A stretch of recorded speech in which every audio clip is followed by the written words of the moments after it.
My father was, he is on the left here, my father was officer of the General Staff of the Soviet Army. He was inspector of land forces, Soviet troops stationed in countries like Mongolia, Cuba, East European countries. This is the picture taken at the entrance of my Institute of Oriental Languages. It's a part of Moscow State University. As every Soviet student, I was, quote-unquote, volunteering for harvesting grain in Kazakhstan. By the end of my training in school, I was recruited by the KGB. This picture was taken on that day, and you can see again how happy it feels to be recruited by the KGB. Pay special attention to number of bottles on the table. One of my functions was to keep foreign guests permanently intoxicated the moment they land at Moscow airport. In 1967, the KGB attached me to this magazine, Look magazine. A group of 12 people arrived to USSR from United States to cover the 50th anniversary of October Socialist Revolution in my country. From the first page to the last page, it was a package of lies.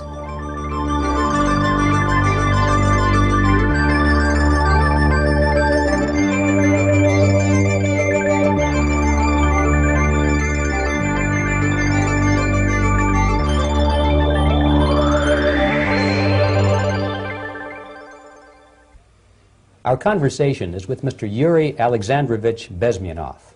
Mr. Bezmenov was born in 1939 in a suburb of Moscow. He was the son of a high-ranking Soviet Army officer. He was educated in the elite schools inside the Soviet Union and became an expert in Indian culture and Indian languages. He had an outstanding career with Novosti, which was the, and still is, I should say, the press arm or the press agency of the Soviet Union. It turns out that this is also a front for the KGB. One of his interesting assignments was to brainwash foreign diplomats when they visited Moscow. And he'll tell us a little bit about how they did this and how they planted information which eventually wound up in the press of the free world. He escaped to the West in 1970 after becoming totally disgusted with the Soviet system, and he did this at great risk to his life. He certainly is one of the world's outstanding experts on the subject of Soviet propaganda and disinformation and active measures. Mr. Bezmenov, I'd like to begin by having you tell us a little bit about some of your childhood memories.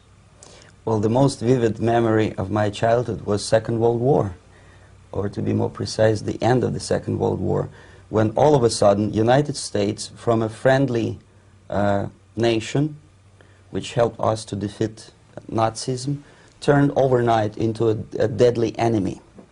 And it was very shocking because all newspapers were trying to present an image of belligerent, aggressive American imperialism. Most of the things that we were taught is that United States is aggressive power, which is just about to invade our beautiful, free, socialist country, that American CIA is dropping Colorado beetles on our beautiful potato fields to eliminate our crops, and each schoolboy had a picture of Colorado bug on the back page of his notebook, and we were instructed to go into collective fields to search for those little Colorado bugs. Of course we couldn't find any, neither we could find many potatoes, and that was explained again by the encroachments of the decadent imperialist power.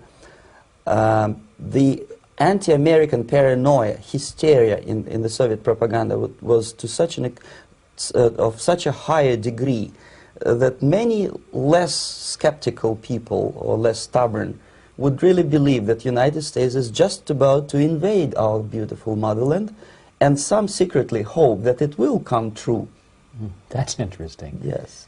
Well, getting back to life inside the Soviet Union or inside communist countries in general, in this country, at the university level primarily, we read and hear that the Soviet system is different from ours, but not that different, and that there is a convergence developing between all of the systems of the world, and that really it doesn't make an awful lot of difference what system you live under, because you have corruption and dishonesty and tyranny and all that sort of thing.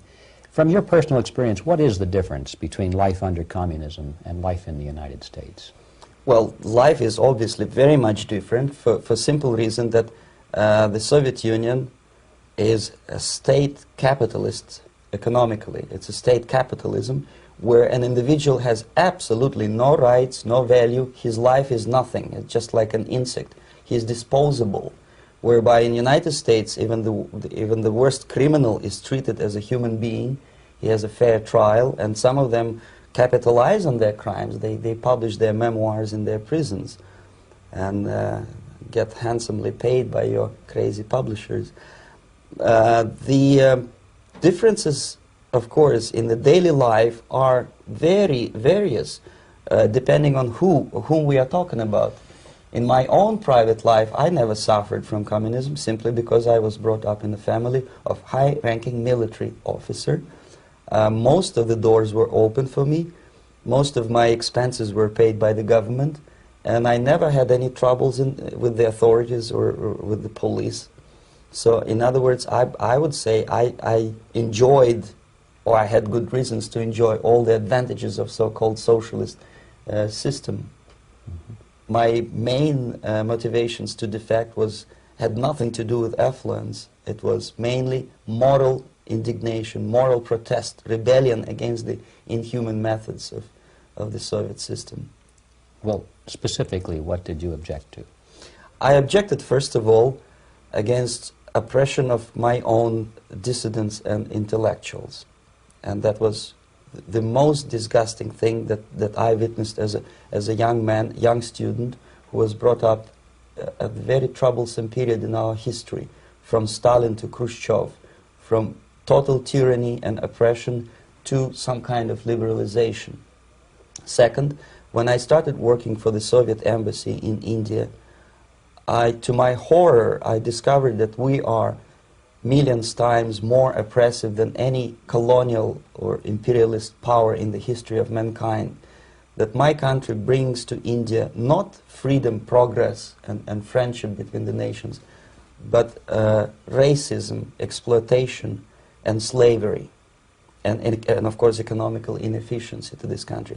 Since I fell in love with India, I developed something which by KGB standards is extremely dangerous thing. It's called split loyalty, when an agent likes a country of assignment more than his own country. I literally fell in love with this beautiful country, a country of great contrasts, but also great humility, great tolerance, and philosophical and intellectual freedoms. My ancestors used to live in caves and eat raw meat when India was a highly civilized nation 6,000 years ago. So obviously the choice was not to the advantage of my own nation. I decided to defect and to entirely dissociate myself from that brutal regime. Mr. Bezmenov, we've read a lot about the concentration camps and the slave labor camps under the Stalin regime.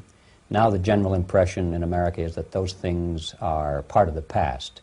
Are they still going on today, or what is the status? Yes. There's no qualitative change in the Soviet concentration camp system. There are changes in numbers of prisoners. Again, this is unreliable Soviet statistics. We don't know how many political prisoners are there in the Soviet concentration camps. But we sure know from various sources that at each particular time there are close to 25 to 30 million of Soviet citizens who are virtually kept as slaves in forced labor camp system. The size of the population of a country like Canada is serving terms as prisoners. Incredible. So I would say that those intellectuals who try to convince American public that concentration camp system is a thing of a past are either conscientiously misleading public opinion, or they are not very intellectual people. They're selectively blind. They lack intellectual honesty when they say that. Well, we've spoken about the intellectuals in this country and also the intellectuals in the Soviet Union.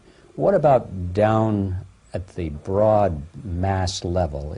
Do the people in general, the working people, the workers in general in the Soviet Union, do they support the system? Do they tolerate it? What is their attitude? Well, average Soviet citizen, if there is such an animal, of course, does not like the system because it hurts, it kills. he may not understand the reasons, he may not have enough information or educational background to understand. But I doubt very much there are many people who are conscientiously supporting the Soviet system. There are not such people in USSR. Even those who have all the reasons to enjoy socialism, people like myself, who were a member of journalistic elite, they also hate system for different reasons, though. Not because they lack material affluence, but because they are unfree to think, they are in constant fear, duplicity, split personality. And this is the greatest tragedy for my nation. Well, what do you think are the chances of the people actually overcoming their system or replacing it? There is a great possibility that system will sooner or later be destroyed from within. There is a self-destructive mechanism built into any socialist or communist or fascist system.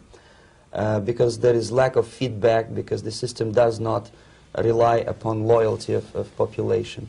But until this Soviet junta is being supported by the Western so-called imperialists, that is, multinational companies, establishments, governments, and let's face it, intellectuals, so-called academia in the United States is famous for supporting the Soviet system.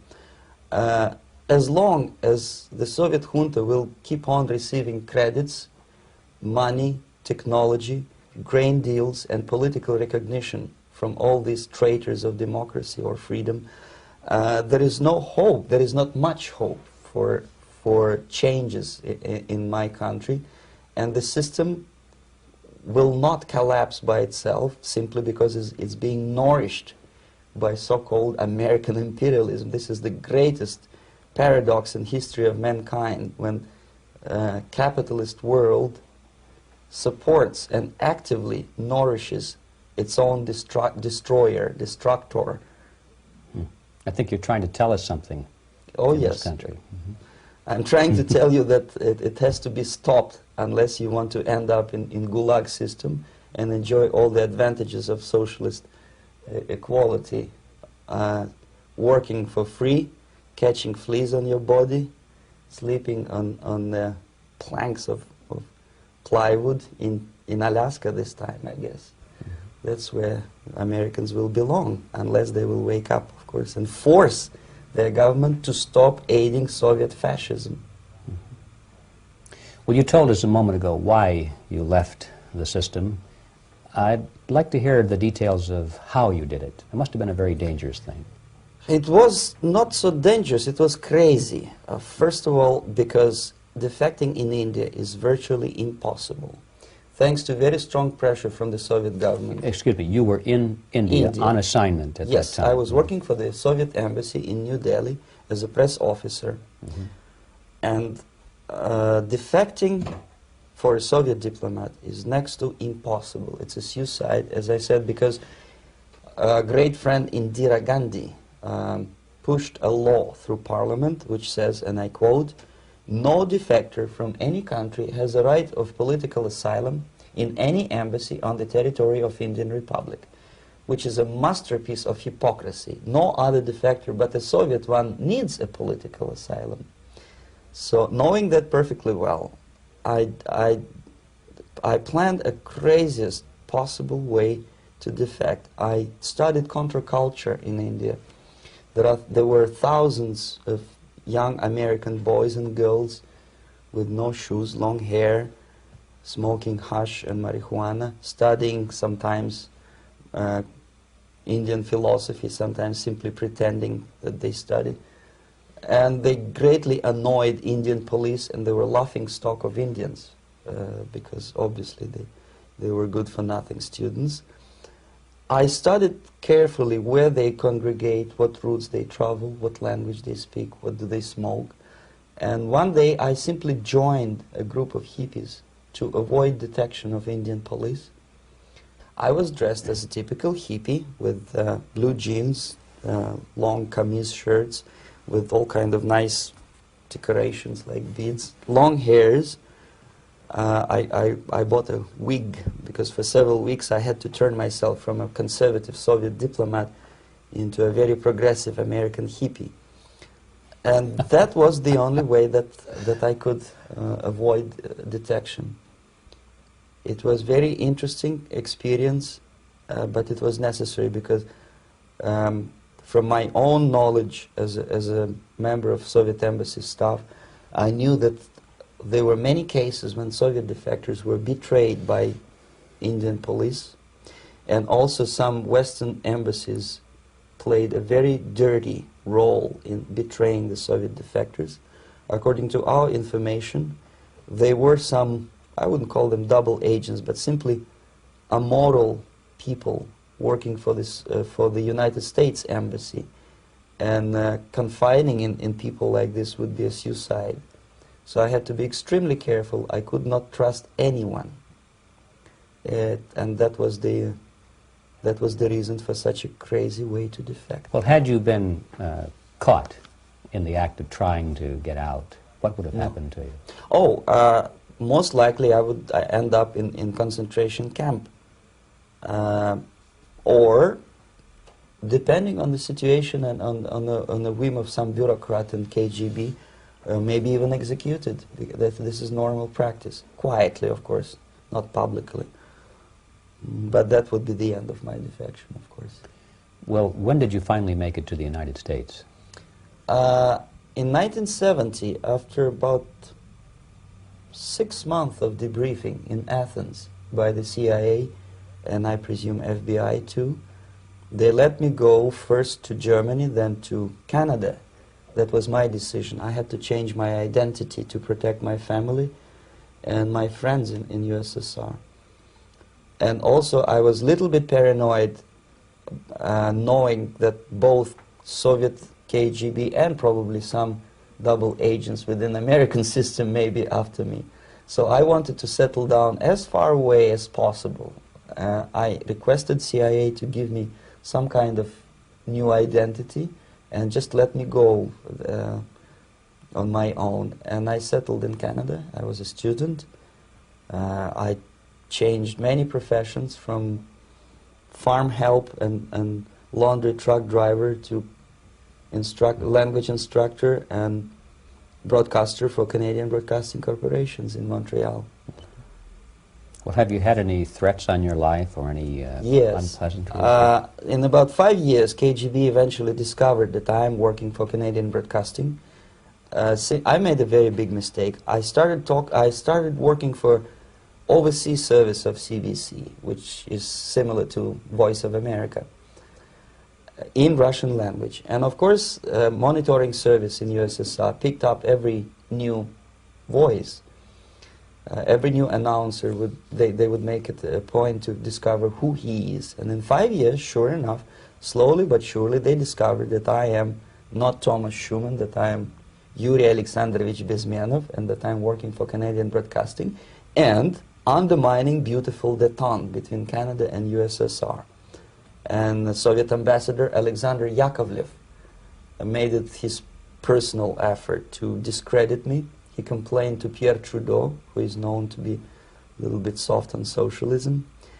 And the management of CBC behaved in a very strange, cowardly way, unbecoming to representatives of an independent country like Canada.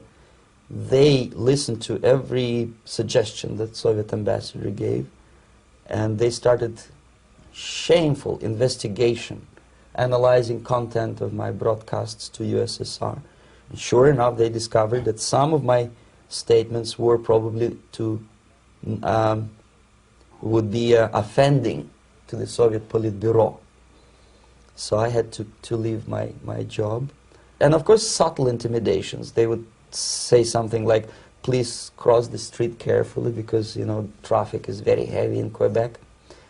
And fortunately, I know about the psychology and the logic of activity of the KGB, and I never allowed myself to be intimidated.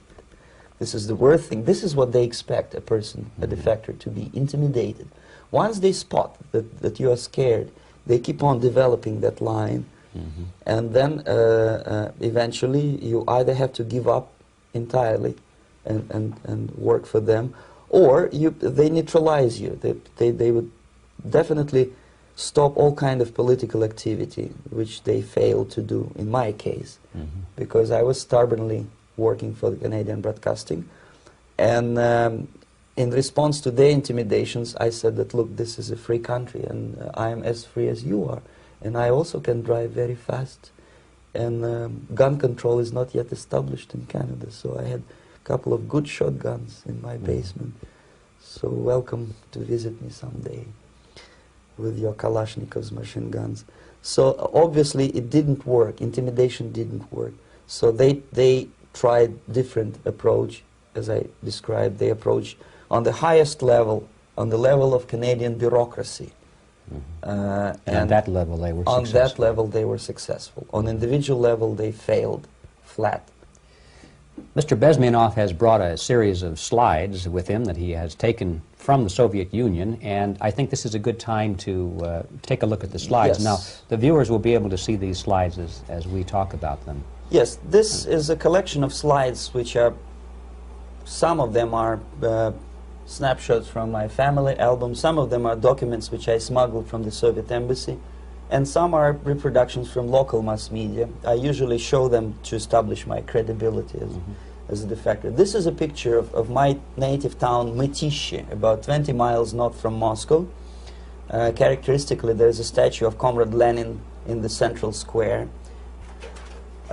This is myself at the age of 7, again, characteristically, under the statue of Comrade Stalin, extending his friendly hand to peoples of the world.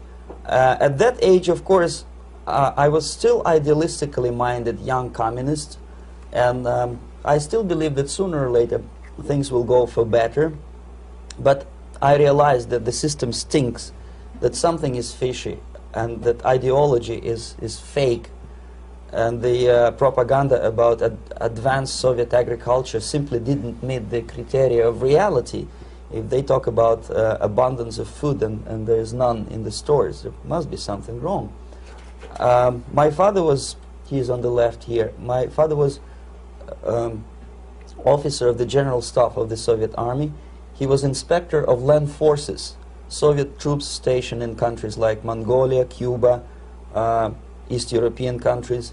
Were he alive today, most likely he would be inspecting Soviet troops in Nicaragua, Angola, and many other parts of the world. Fortunately, he died, and he didn't see the disgrace, because deep inside he was a Russian patriot. He didn't like the idea of expanding Soviet military might, especially in the areas where we were not welcomed at all. Unlike many other military officers, he was reporting directly to the Minister of Defense, bypassing KGB and diplomatic service. In other words, he was a trusted military professional. And my impression that this type of people are much less hawkish and adventuristic than party bureaucrats in Kremlin. When American mass media describes Soviet military as potentially dangerous counterpart for Pentagon, I simply laugh, because I know better. I know that the most dangerous part of the Soviet power structures are not military at all.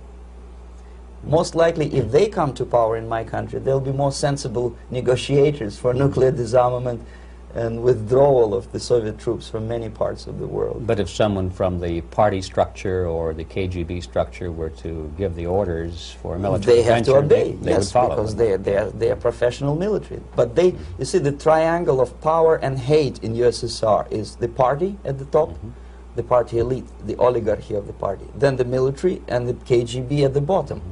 They hate each other, and the most hated triangle, the most hated corner of the triangle is the Communist Party bureaucrats. They are the most adventuristic, senile megalomaniacs. They can start war, I wouldn't be surprised. Not the military. They know what war is. Yes. At least my father did. This is the picture taken at the entrance of my Institute of Oriental Languages. It's a part of Moscow State University. I graduated in 1963. And now, excuse me, which one were you on? I am on the right. You're on the right. And on the left is my my schoolmate Vadim Smirnov, who later was an apparatchik in the Central Committee of the Soviet Union Communist Party. What is an apparatchik? It's a functionary, something like civil service in British Empire. Someone who is never fired from the service. He stays there internally. He may not be promoted too high, but he's a dependable bureaucrat who will stay forever. I studied not only languages, but also history, literature, even music. I'm on this picture, I'm trying to learn how to play Indian musical instrument. I even tried to look like an Indian when I was second-year student. Not bad, right? Yes, actually it was strongly encouraged by the instructors in my school, because the graduates of my school were later on employed as diplomats, foreign journalists, or spies. As every Soviet student, I was quote-unquote volunteering for harvesting grain in Kazakhstan. This is the biggest agricultural blunder of the Soviet government. But I didn't have much choice, of course, because the communist motto borrowed from the Bible says, "Those who do not work shall not eat." And you can see me eating, therefore I was working, and you can see how happy I was about it. I went through a very extensive physical and military training, including the military games in areas, suburban areas of Moscow. And here, for example, we are on a tour in Arkhangelsk area. And by the end of my training in school, I was recruited by the KGB. This picture was taken on that day, and you can see again how happy it feels to be recruited by the KGB. Our conversation with Yuri Alexandrovich Bezmenov, who is a defector from the Soviet Union, a former propaganda agent for Novosti and the KGB, will continue after this message.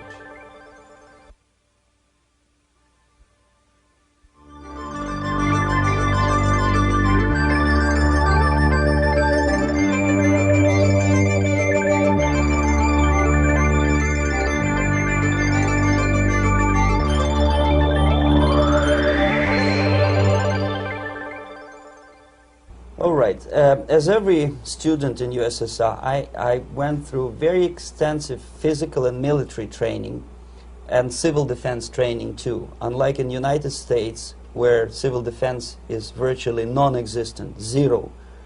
In USSR, every student, whatever his major subject, has to go through very extensive 4-year military and civil defense training. You can see me here with a group of students during one of the war games near Moscow. The main idea, of course, is to prepare a huge reserve army of the USSR. Each student has to graduate as a junior lieutenant. In my case, it was administrative and military intelligence service. My first assignment was to India as a translator with the Soviet Economical Aid Group, building refinery complexes in Bihar state and Gujarat state. At that time, I was still naively, idealistically believing that what I was doing contributes to the understanding and cooperation between the nations. It took me quite a number of years to realize that what we were bringing to India was a new type of colonialism, 1,000 times more oppressive and exploitative than any colonialism or imperialism in history of mankind. But at that time, I was still hoping that, well, maybe it's not that bad, could be worse, and things may go for better. And I even tried to implement the beautiful Marxist motto, "Proletarians of all the countries unite." I tried to unite with a nice Indian girl, and I was fascinated by Indian culture, by the family life in this country. But obviously, Communist Party had different plans for my genes, so I had to marry this beautiful Russian girl. In the span of my career, I married 3 times. Most of these marriages were marriages of convenience, on advice from the Department of Personnel.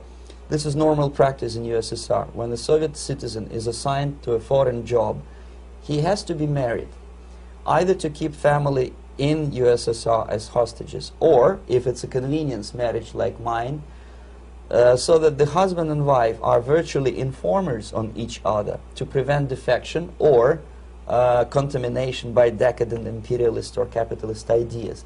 In my case, I hated that girl so much that the moment I landed in Moscow, we were divorced, and I married later, second time. By the end of my first assignment in India, I was promoted to the position of public relation officer. You can see me here translating a speech by a Soviet boss. And you're on the right. I'm on the right here, yes. And it was, the occasion was commissioning of the refinery complex in Bihar, Barauni. Back in Moscow, I was immediately recruited by Novosti Press Agency, which is a propaganda and ideological subversion front for the KGB. 75% of the members of the Novosti are commissioned officers of the KGB. The other 25 are, like myself, co-opted agents who are assigned to specific operations. In this particular case, you can see me talking to students of Lumumba Friendship University in Moscow. This is a huge school under the direct control of the KGB and Central Committee, where future leaders of the so-called national liberation movements are being educated and selected carefully. And some of them have absolutely, this, for example, is a group of students from Lumumba. They don't look like students at all. They look more like military, and that's exactly what they were. They were dispatched back to their countries to be leaders of the so-called national liberation movements, or to be translated into normal human language, leaders of international terrorist groups. Another area of activity when I was working for the Novosti was to accompany groups of so-called progressive intellectuals, writers, journalists, publishers, teachers, professors of colleges. You can see me here in Kremlin. I'm second on the left, with a group of Pakistani and Indian intellectuals. Most of them pretended they don't understand that we are actually working on behalf of the Soviet government and the KGB. They pretended that they are actually being guests, VIP intellectuals, that they are treated according to their merits and their intellectual abilities. For us, they were just a bunch of political prostitutes to be taken advantage for various propaganda operations. Therefore, you can see perfectly well the senior colleague of mine on the left doesn't really have that much respect on his face, and myself with a very skeptical smile, typical KGB sarcastic smile, anticipating another victim of ideological brainwashing. This is how a typical conference in Novosti headquarters in Moscow looked like. Sitting in the middle is Boris Burkov, the then director of Novosti Press Agency, high-ranking party bureaucrat in the Department of Propaganda. I am standing next to a famous Indian poet, Sumitranandan Pant. He was famous because he was an author. He was the author of a famous poem titled Rhapsody to Lenin. That's why he was invited to USSR, and everything was paid by the Soviet government. Pay special attention to number of bottles on the table. This is one of the ways to kill the awareness or curiosity of foreign journalists. One of my functions was to keep foreign guests permanently intoxicated the moment they land at Moscow airport. I had to take them to the VIP lounge and toast to friendship and understanding between the nations of the world, glass of vodka, then a second glass of vodka, and in no time my guests would be feeling very happy. They would see everything in kind of pink, nice color, and that's the way I had to keep them permanently for the next 15 or 20 days. At a certain point in time, I had to withdraw alcohol from them so that some of them, who are the most recruitable, would feel a little bit shaky, guilty, trying to remember what they were talking last night. That's the time to approach them with all kind of nonsense, such as joint communique or statement for Soviet propaganda. That's the time they are the most flexible. And of course, what they didn't understand, they didn't realize or pretended not to realize, that myself, who was drinking together with them, was not drinking at all. I had ways to get rid of alcohol through various techniques, including special pills which were given to me by my colleagues. But they were taking it seriously. In other words, they would consume quite large volumes of alcohol and feel quite uneasy next morning. In 1967, the KGB attached me to this magazine, Look magazine. A group of 12 people arrived to USSR from United States to cover the 50th anniversary of October Socialist Revolution in my country. From the first page to the last page, it was a package of lies, propaganda cliché, which were presented to American readers as opinions and deductions of American journalists. Nothing could be far from truth. These were not opinions. They were not opinions at all. They were the clichés which the Soviet propaganda wants American public to think that they think. If it does make any sense at all. It sure does, because from the viewpoint of the Soviet propaganda, although there are some subtle criticism of the Soviet system, the basic message is that Russia today is a nice, functioning, efficient system supported by majority of population. That's the biggest lie. And of course, American intellectuals and journalists from Look magazine elaborated on that untruth in various different ways. They intellectualized that lie. They found all kinds of justifications for telling lies to American public. Excuse me, it was partly your job to make sure that they got these ideas, yes, and accepted them as their own ideas. Right. Actually, even before they arrived to USSR, and they paid astronomical sum of money for that visit, they were submitted, this Novosti Press Agency developed so-called backgrounders, 20-25 pages of information and opinions which were presented to the journalists even before they bought their tickets to Moscow. They had to analyze the situation, and judging on their reaction to that backgrounder, the local Novosti representative or local Soviet diplomat in Washington, D.C. would assess whether they be given visa to USSR or not. So but they were selected ahead of time. Oh yes, they were pre-selected very carefully, and there is not much chance for honest journalists to arrive to USSR and to stay there for 1 year and to bring this package of lies back home. This, for example, is a centerfold of the Look magazine. They presented this monument erected by Communist Party in Stalingrad as the symbol, personification of Russian military might. And they said in the article, which is published on the site, that Soviets are very proud of the victory in the Second World War. This is another big myth, a lie. No sensible people would be proud to lose 20 millions of their countrymen in a war which was started by Genoese Hitler and Comrade Stalin and paid by American multinationals.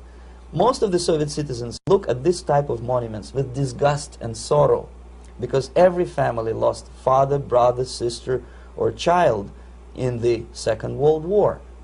Yet American journalists who were trying to appease, to please their hosts, presented this picture on the centerfold as the symbol and personification of Soviet national, they call it Russian national spirit.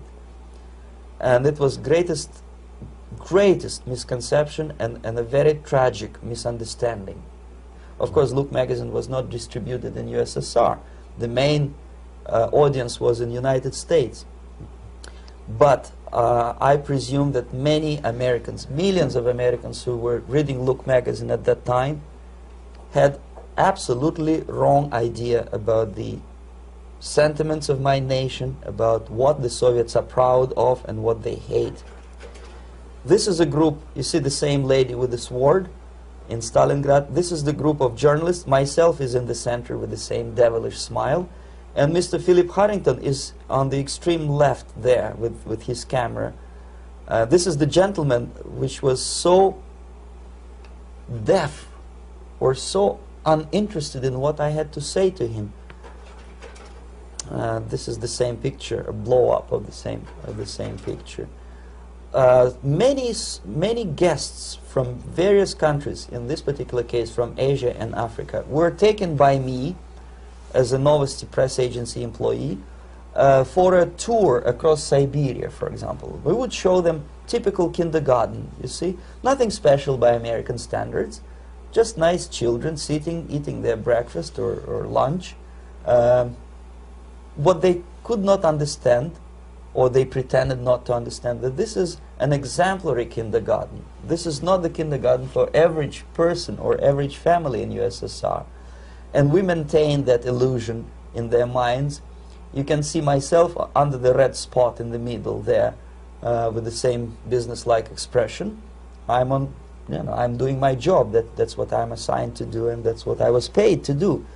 But deep inside, I still hope that at least some of these useful idiots would understand that what they are looking at has nothing to do with the level of affluence in my nation.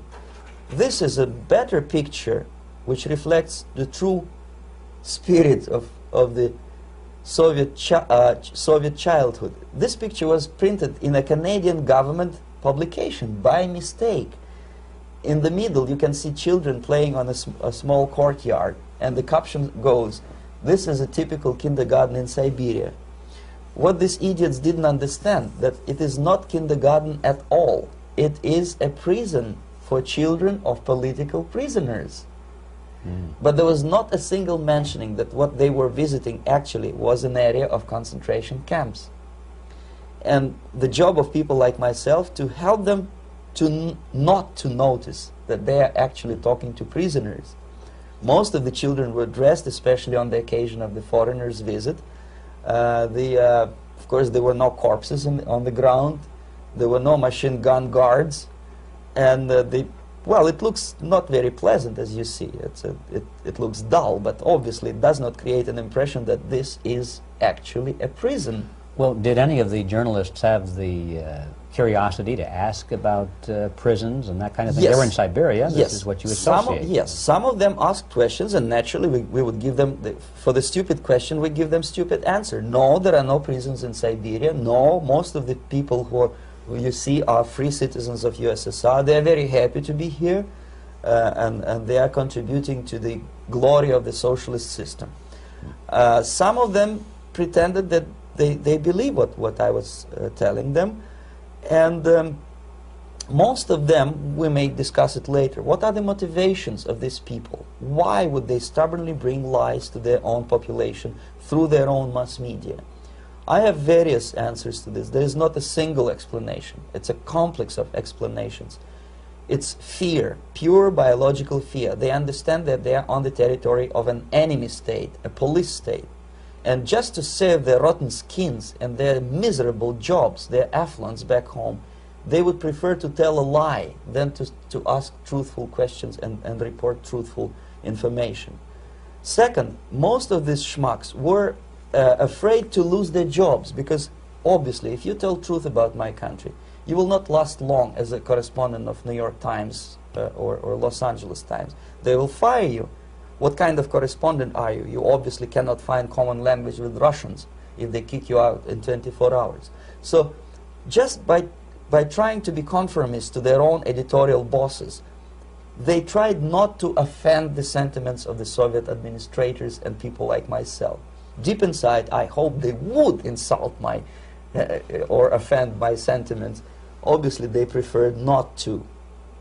Another reason, I refuse to believe it, but obviously, there is another reason. Obviously, it's a greed. These people earn a lot of money. When they come back to USA, they claim that they are experts in my country. They write books which sells in million copies, titled like Russians, The Truth About Russia. Most of it is lie about Russia. Yet they claim to be Sovietologists. They play back myth about my country, the propaganda cliches. Yet they stubbornly resist the word of truth. If a person like Solzhenitsyn is either defecting or kicked out of USSR, they try all their best to discredit him and to discourage him. I don't have much chance to appear on national network with a true story about my country. But a useful idiot like Hendrik Smith or Robert Kaiser, they are big heroes. They come back from USSR. They say, oh, we were talking to dissidents in Russia. Big deal. Soviet dissidents are chasing American correspondents in the streets, and they are cowardly escaping from these contacts. For some strange reason, if you want to know more about Spain, you refer to Spanish writers. If you want to learn more about French, you read French writers. Even about Antarctica, I bet you would read Penguins. Only about the Soviet Union, for some strange reason, you read Hendricks and Schmendricks and all kind of Kissingers, because they claim that they know more about my country. They know nothing, or next to nothing, or they pretend that they know more than they actually do. I would say they are dishonest people who lack integrity and common sense and intellectual honesty.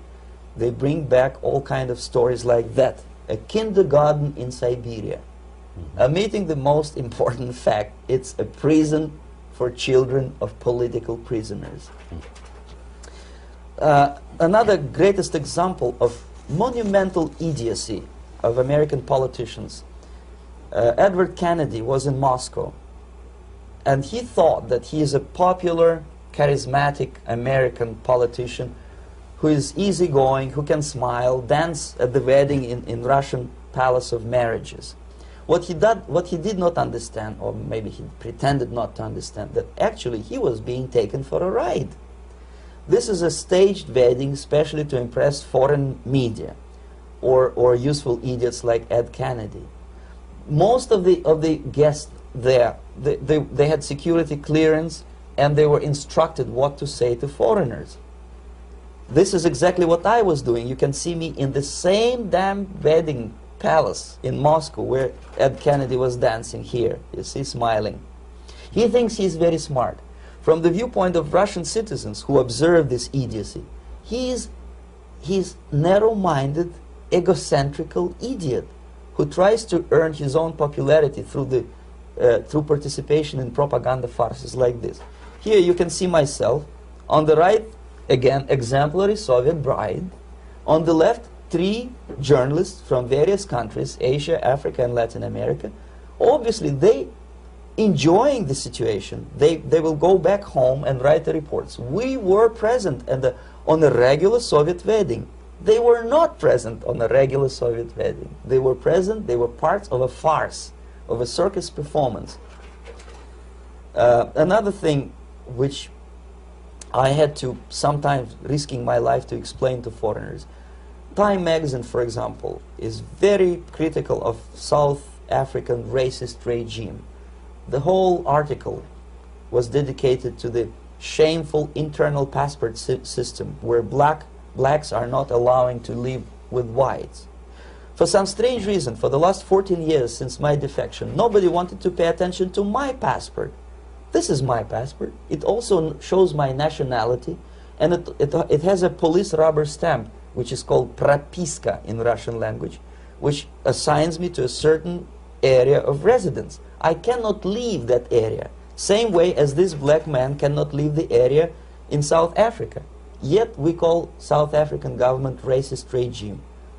Not a single Jane Schmonda or Fonda is brave enough, courageous enough to come to media and say, look, this is what happens in USSR. I send a copy of my passport to many American liberals and civil rights defenders and all the other useful idiots. They never bothered to answer me back. This shows what kind of integrity, what kind of honesty these people are. They're a bunch of hypocrites because they don't want to recognize a good example of racism in my country. This is the first stage of befriending a professor. You can see myself on the left with the same James Bond smile. On the right is my KGB supervisor, Comrade Leonid Mitrokhin, and in the middle a professor of political science in Delhi University. The next stage would be to invite him to a gathering of Indo-Soviet Friendship Society. There he is sitting next to his wife before he is being sent to USSR for free trip. Everything is paid by the Soviet government. He was made to believe that he is invited to USSR because he is a talented, sober-thinking intellectual. Absolutely false. He is invited because he is a useful idiot, because he would agree and subscribe to most of the Soviet propaganda cliché. And when he is coming back to his own country, he is going for years and years to teach the beauties of Soviet socialism, to newer and newer generations of his students, thus promoting the Soviet propaganda line. The KGB was even curious about this gentleman. It may look innocent. Maharishi Mahesh Yogi, a great spiritual leader, or maybe a great charlatan and crook, depending on from which side you are looking at him. Beatles were trained at his ashram in Hardwar in India how to meditate. Mia Farrow and other useful idiots from Hollywood visited his school, and they returned back to United States absolutely zonked out of their minds with marijuana, hashish, and crazy ideas of meditation. To meditate, in other words, to isolate oneself from the current social and political issues of your own country, to get into your own bubble, to forget about troubles of the world.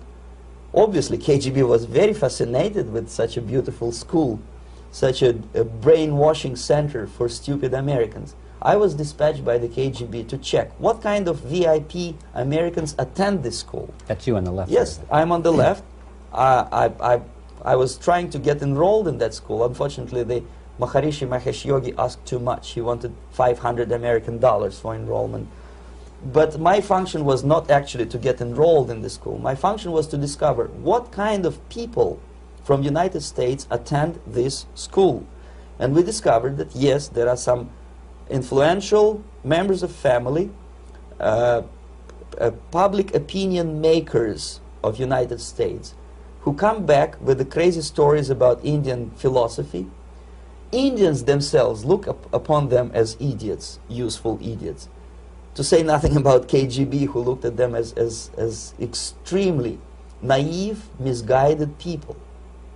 Obviously, a VIP, say a wife of a congressman, or a prominent Hollywood personality, after being trained in that school, is much more instrumental in the hands of manipulators of public opinion and KGB than a normal person who understands, who looks through this type of fake religious training. Well, why would they be more susceptible to manipulation? I just mentioned that because, you see, a person who is too much involved in introspective meditation.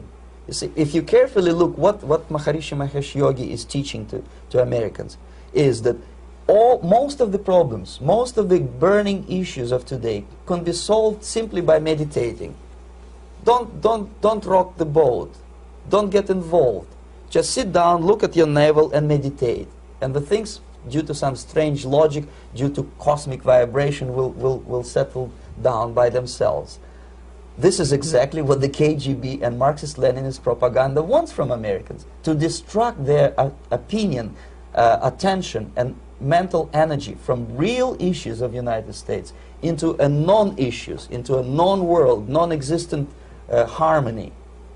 Obviously, it's more beneficial for the Soviet aggressors to have a bunch of duped Americans than Americans who are self-conscious, healthy, physically fit, and alert to the reality.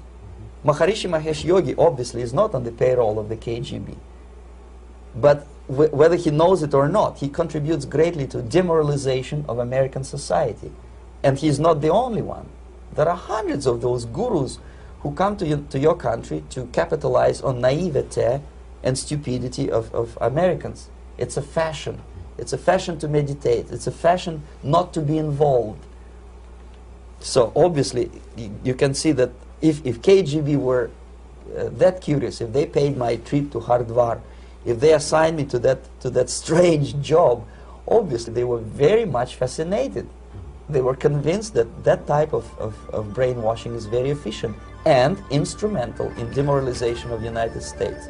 Our conversation with Yuri Alexandrovich Bezmenov, who is a defector from the Soviet Union, a former propaganda agent for Novosti and the KGB, will continue after this message.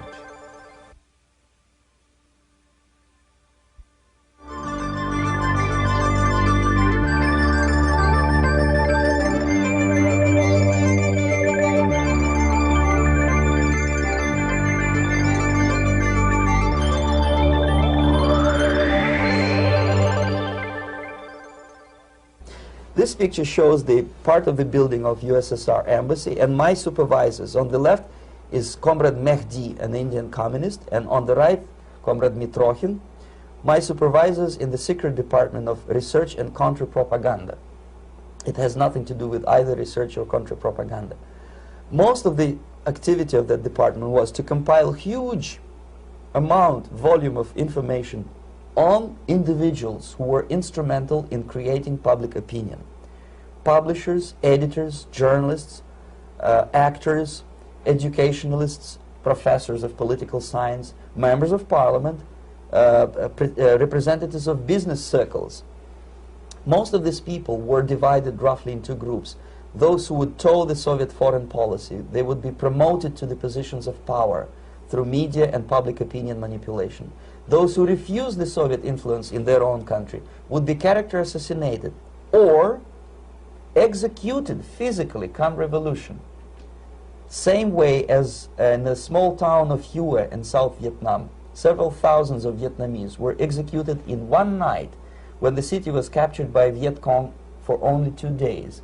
And American CIA could never figure out how could possibly communists know each individual, where he lives, where to get him, and would be arrested in one night, basically in some 4 hours before dawn, put on a van, taken out of the city limits and shot. The answer is very simple. Long before communists occupied the city, there was extensive network of informers, local Vietnamese citizens, who knew absolutely everything about people who are instrumental in public opinion, including barbers and taxi drivers. Everyone who was sympathetic to the United States was executed.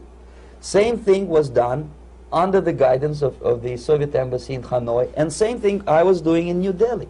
To my horror, I discovered that in the files where people were doomed to execution, there were names of pro-Soviet journalists with whom I was personally friendly. Pro-Soviet? Yes.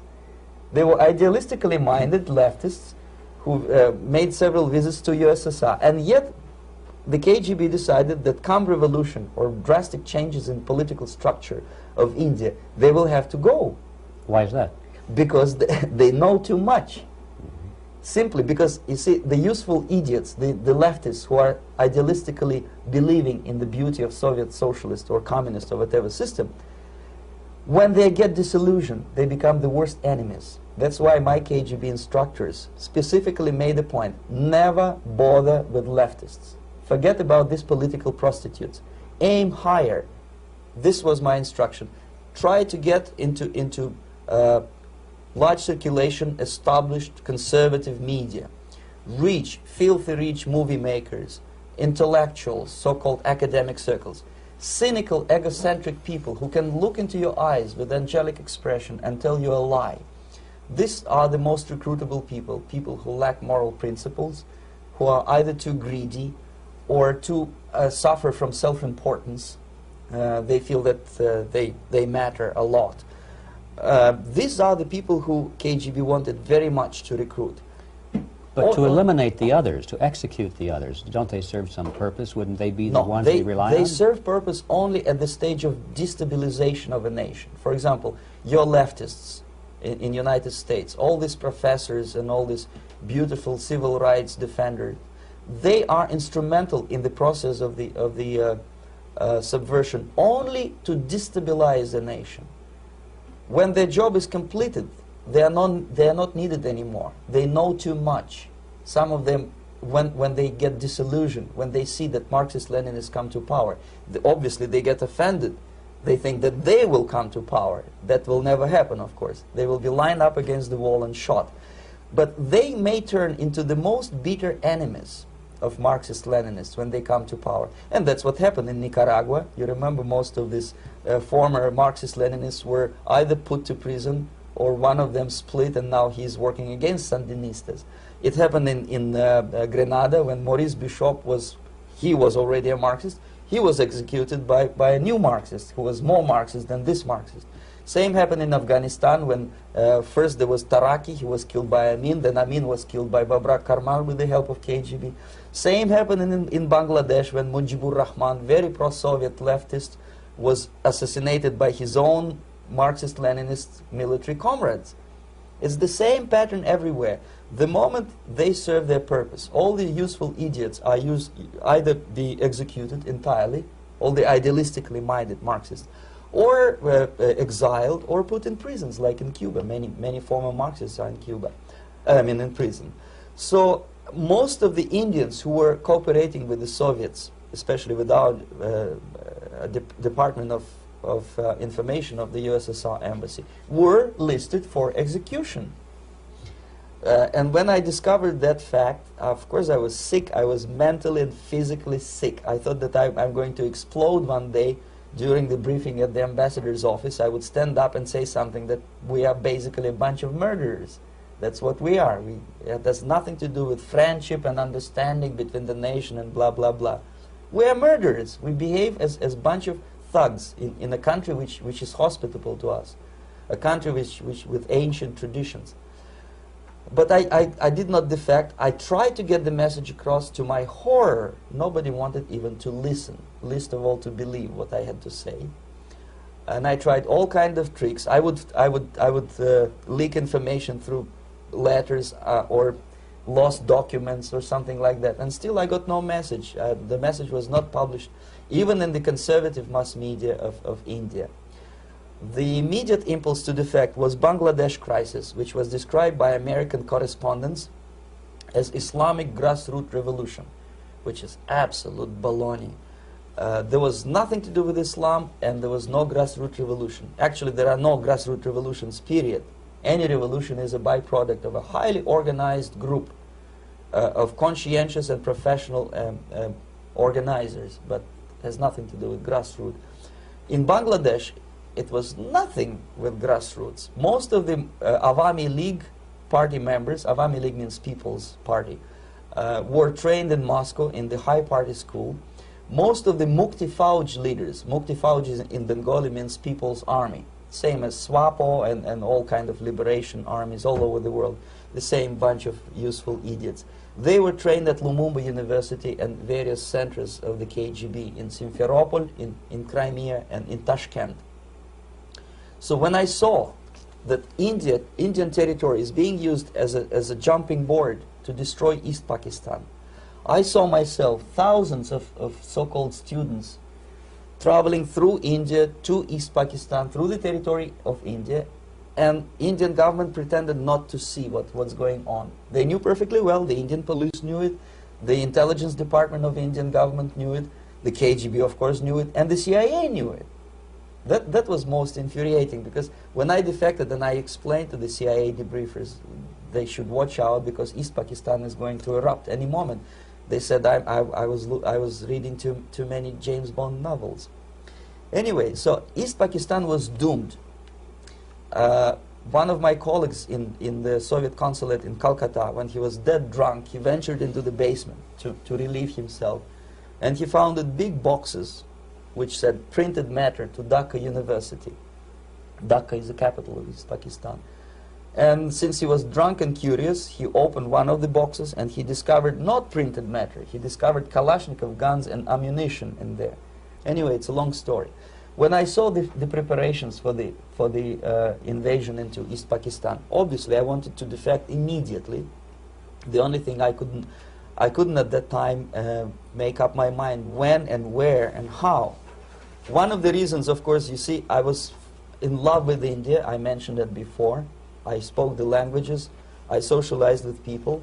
And I understood that I had to act fast unless I want this beautiful country to be permanently and irreparably damaged by our presence. One of the reasons not to defect was, as you can see, I was living in relative affluence. Who the hell in a normal mind would defect and do what? To be abused by your media, to be called McCarthyist and fascist and paranoid, or to drive a taxi in New York City? What for? What the hell for should I defect? To be abused by Americans, to be insulted in exchange for my effort to bring the truthful information about impending danger of subversion. As you can see, I was living in quite a comfortable conditions next to swimming pool, where Indians were not allowed, by the way. I was highly paid expert in propaganda. I had my family. I was respected by my nation. My career was cloudless. The third reason, how to defect with the family. To defect with the baby and the wife would be virtual suicide, because according to law, that hypocritical law which I quoted before, the Indian police will have to hand me over back to the KGB, and that will be the end of my defection and probably my life. Again, I cannot smuggle my wife because she was not quite sure what I was doing. She was not that idealistically involved, and she was definitely not in the total picture of what I was doing for the KGB. She would be shocked if I you know, put her in my van and drive her to the American embassy or elsewhere. That would be a greatest danger. So again, I had to defect in such a way that my defection would look as simple disappearance. And there were many cases like that when the Soviet agents simply disappeared, either killed in action or, thanks to their curiosity and their close contacts with radicals, some of them were killed by the Marxists, by the way. It happened in many African countries when the Soviet KGB were killed by Africans themselves. Not because they hated Marxism-Leninism, but because they were simply trigger-happy bunch of unruly characters. If you give them a machine gun, they will shoot. And some of the Soviets obviously were not careful enough to protect themselves, and they got into embarrassing situations when they were shot at the crossfire between factions of so-called liberation movements. Anyway, so I decided, as I said, to study the counterculture. I decided this probably would be the best way to disappear. I socialized with characters like this. On the left, you see, he's a barefoot American hippie. It took me quite a long time to study exactly what they were doing and how to mix with them. But eventually I did it. Most of Indian newspapers carried my picture and promise of 2,000 rupees for information about my whereabouts. But they were looking for the wrong person, because they obviously tried to stop a young Soviet diplomat in white shirt and tie, and this is how I looked at the time of defection. Nobody could possibly think that a Soviet diplomat would be as crazy as to join a bunch of hippies. That's you. Yes, travel India and smoke hash. So I made it literally almost like a Hollywood-style detective story. From under the nose of the KGB in Bombay airport, I landed the plane and I flew to Greece, where I was debriefed by the CIA. That's basically that's all for my slides. We can turn off the projector, then. That's very interesting. Well, you spoke several times before about ideological subversion. That is a phrase that I'm afraid some Americans don't fully understand. When the Soviets use the phrase ideological subversion, what do they mean by it? Ideological subversion is the process which is legitimate, overt, and open. You can see it with your own eyes. All you have to do, all American mass media has to do, is to unplug their bananas from their ears, open up their eyes, and they can see it. There is no mystery. There is nothing to do with espionage. I know that espionage intelligence gathering looks more romantic. It sells more deodorants through the advertising, probably. That's why your Hollywood producers are so crazy about James Bond type of thrillers.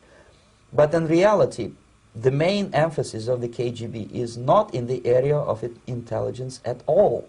According to my opinion and opinion of many defectors of my caliber, only about 15% of time, money, and manpower is spent on espionage as such. The other 85% is a slow process which we call either ideological subversion or active measures, активные мероприятия in the language of the KGB, or psychological warfare.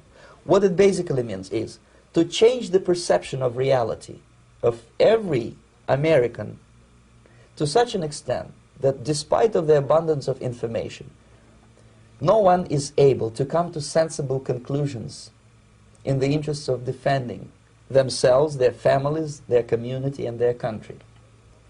It's a great brainwashing process which goes very slow, and it's divided in 4 basic stages.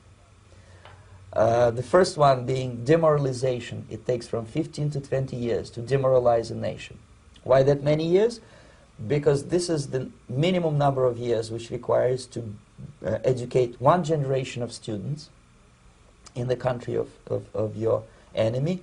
exposed to the ideology of the enemy. In other words, Marxism-Leninism ideology is being pumped into the soft heads of at least 3 generations of American students without being challenged or counterbalanced by the basic values of Americanism, American patriotism. The result you can see.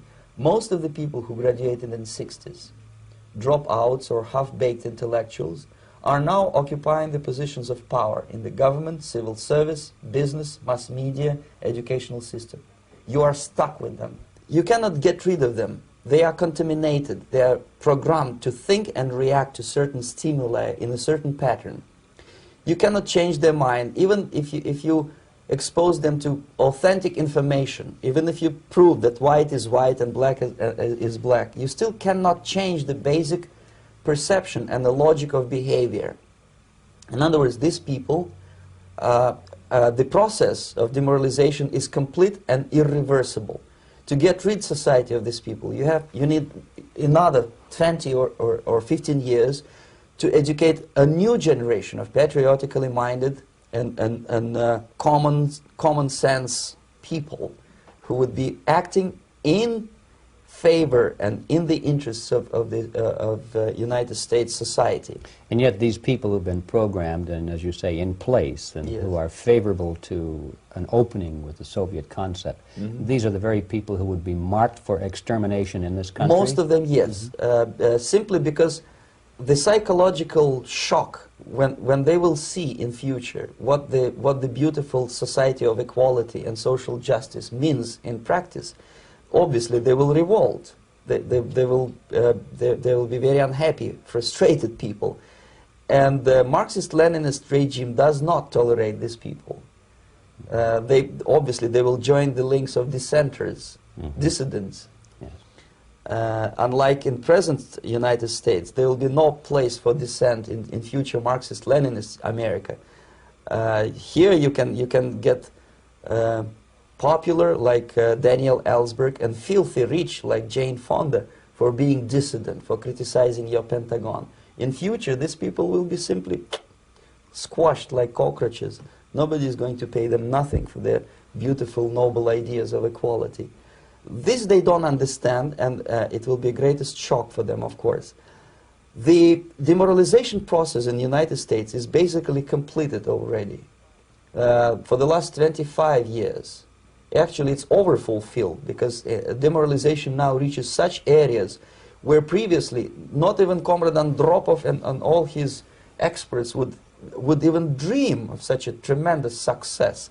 Most of it is done by Americans to Americans, thanks to lack of moral standards. As I mentioned before, exposure to true information does not matter anymore. A person who was demoralized is unable to assess true information. The facts tell nothing to him. Even if I shower him with information, with authentic proof, with documents, with pictures, even if I take him by force to the Soviet Union and show him concentration camp, he will refuse to believe it until he is going to receive a kick in his fat bottom. When a military boot crashes his balls, then he will understand, but not before that. That's the tragic of the situation of demoralization. So basically America is stuck with demoralization, and unless, even if you start right now, here, this minute, you start educating new generation of Americans, it will still take you 15 to 20 years to turn the tide of ideological perception of reality back to normalcy and patriotism. The next stage is destabilization. This time, subverter does not care about your ideas and the patterns of your consumption. Whether you eat junk food and get fat and flabby, doesn't matter anymore. This time, and it takes only from 2 to 5 years to destabilize a nation, what matters is essentials: economy, foreign relations, defense systems. And you can see it quite clearly that in some areas, in such sensitive areas as defense and economy, the influence of Marxist-Leninist ideas in the United States is absolutely fantastic. I could never believe it 14 years ago when I landed in this part of the world, that the process will go that fast. The next stage, of course, is crisis. It may take only up to 6 weeks to bring a country to the verge of crisis. You can see it in Central America now. And after crisis, with a violent change of power, structure, and economy, you have so-called the period of normalization. It may last indefinitely. Normalization is a cynical expression borrowed from Soviet propaganda. When the Soviet tanks moved into Czechoslovakia in '68, Comrade Brezhnev said, "Now the situation in brotherly Czechoslovakia is normalized." This is what will happen in the United States if you allow all these schmucks to bring the country to crisis, to promise people all kind of goodies and the paradise on earth, to destabilize your economy, to eliminate the principle of free market competition, and to put a big brother government in Washington, D.C., with benevolent dictators like Walter Mondale, who will promise lots of things, never mind whether the promises are fulfillable or not. He will go to Moscow to kiss the bottoms of new generation of Soviet assassins, never mind. He will create false illusions that the situation is under control. Situation is not under control. Situation is disgustingly out of control. Most of the American politicians, media, and educational system trains another generation of people who think they are living at a peacetime. False. United States is in the state of war, undeclared total war against the basic principles and the foundations of this system. And the initiator of this war is not Comrade Andropov, of course. It's the system. However ridiculous it may sound, the world communist system or the world communist conspiracy, whether I scare some people or not, I don't give a hoot. If you are not scared by now, nothing can scare you. But you don't have to be paranoid about it. What actually happens now, that unlike myself, you have literally several years to live on unless the United States wake up.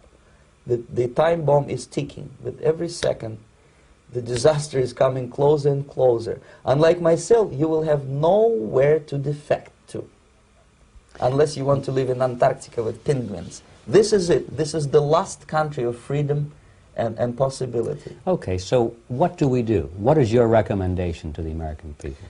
Well, the immediate thing that comes to my mind is, of course, there must be a very strong national effort to educate people in the spirit of real patriotism, number one. Number two, to explain them the real danger of socialist, communist, whatever, welfare state, big brother government.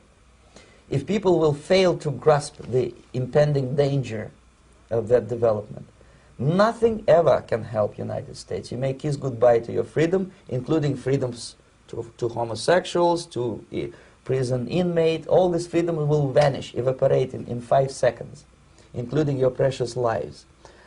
The second thing, the moment at least part of United States population is convinced that the danger is real, they have to force their government. And I'm not talking about sending letters, signing petitions, and all this beautiful, noble activity. I'm talking about forcing United States government to stop aiding communism. Because there is no other problem more burning and urgent than to stop the Soviet military-industrial complex from destroying whatever is left of the free world. And it is very easy to do. No credits, no technology, no money, no political or diplomatic recognition, and of course no such idiocy as grain deals to USSR.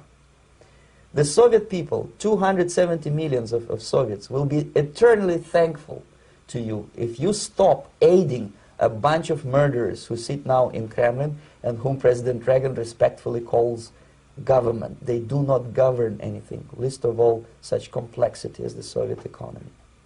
So two very simple, maybe too simplistic answers or solutions, but nevertheless they are the only solutions. Educate yourself, understand what's going on around you. You are not living at the time of peace. You are in a state of war, and you have precious little time to save yourself.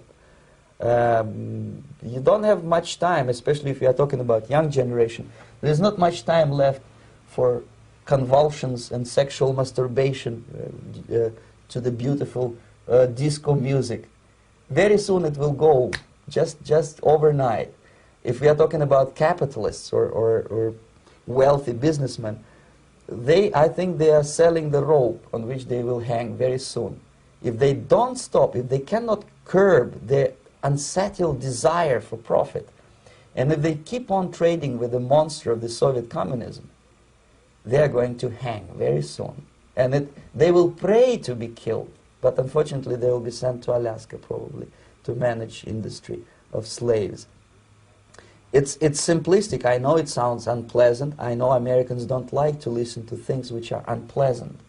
But I have defected not to tell you the stories about such idiocy as microfilm, James Bond type espionage. This is garbage. You don't need any espionage anymore. I have come to talk about survival. It's a question of survival of this system. You may ask me, what is it in for me? Survival, obviously, because unlike, as I said, I am now in your boat. If we sing together, we'll sing beautifully together. There is no other place on this planet to defect to.